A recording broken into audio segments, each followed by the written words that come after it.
बेसाचोत की कहानी। एक शाहूकार के एक बेटा बहू थे। बहू पिए जाती तब उसके पिता पूछते कि क्या खाकर आई है। बेटी बोलती, पिताजी बासी सूखी खाकर आई हूँ। एक दिन साहूकार का बेटा अपने सास ससुर से मिलने गया तो ससुर ने पूछा, बेटा मेरी बेटी को बासी सूखी क्यों देते हो? उसने जाकर अपनी माँ को कहा। माँ बोली, मैं तो उसको गर्म खाना देती हूँ तो कल ही देख लेना। उसने देखा तो गर्म ही खा रही थी। एक दिन फिर उसके पिता ने पूछा, बेटी क्या खाकर आई? बेटी बोली, पिताजी सूखी बासी खाकर आई हूँ। तो उसका पति बोला, तो झूठ क्यों बोलती है? जब वह बोली ना तुम कमाते हो ना आपके पिताजी कमाते हैं तो वह बासी सूखी ही तो हुई। यह सुनकर उसका पति कमाने के लिए निकल गया।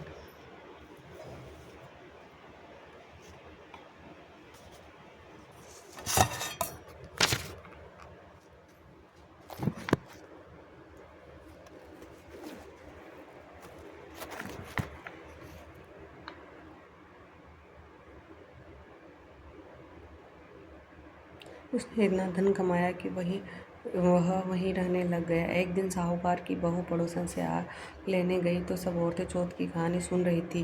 वो बोली, आप सब ये कहा क्या कर रही हो? तब वे बोली, हम चौथ की कहानी सुन रहे हैं। इसके सुनने से अन्न होता है, बेटे पोते होते हैं। 12 वर्ष से बिछड़ा पति घर लौट आता है। उस दिन से वह चौथ का व्रत करने लगी। सासू 4 समय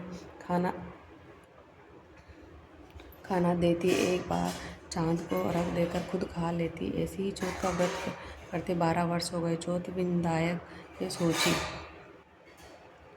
कि इसको व्रत करते 12 वर्ष हो गए, अगर इसके पति को वापस नहीं लाए तो कलयुग अपने को कौन मानेगा। इसलिए उसी रात को चौथ माता उसके पति की बोली कि अब तुम घर चल जा, तेरी पत्नी तुझे याद कर रही है। तब वो बोला, मैं तो काम में बहुत उलझ गया हूँ, जाना मुश्किल है। चौथ माता बोली कि दिन उगने से पहले ही दोनों घोड़े गाड़कर चौथ का नाम लेकर बैठ जाना।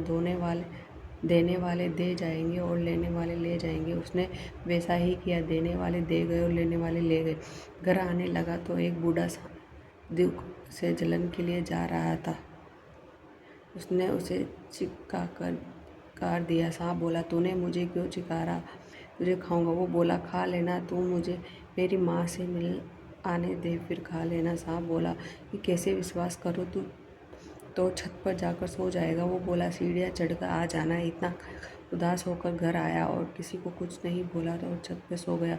उसकी पत्नी ने एक सीढ़ी पर बालू, दूसरी पर दूध का प्याला, तीसरी पर फूल की चौथी पर चौथ माता की आंखें रख दिए। रात में सांप आया। पहले तो बालू में खूब लोट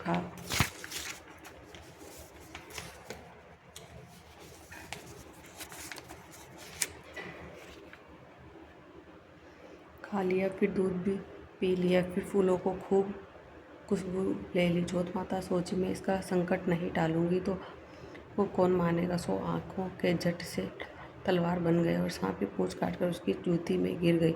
तो सांप की पूँछ सोचती है कि इसे चटका तो दिखाऊंगी। जब चींटियों ने आपस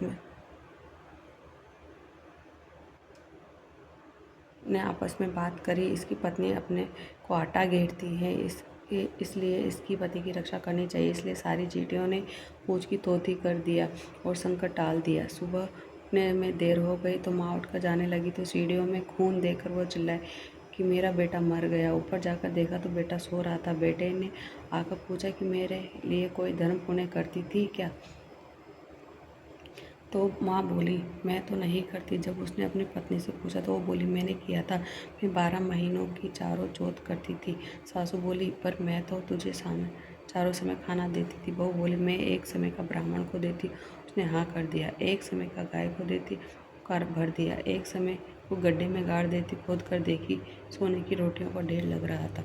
एक समय का अर्घ देकर खा लेती। सारी नगरी में हेला फिरवा देखी, पुरुष की लुगाई, बेटी की माँ, दीदा घोड़ा की धिरनी सब ही चौथ का व्रत करे। है चौथ माता, जैसे उसने सुहागन दिया वैसे सबको देना। कहानी के खाने वाले, सुनने वाले, होकर भरने वाले, अड़ोसन पड़ोसन सबको देना। जय चौथ मैया।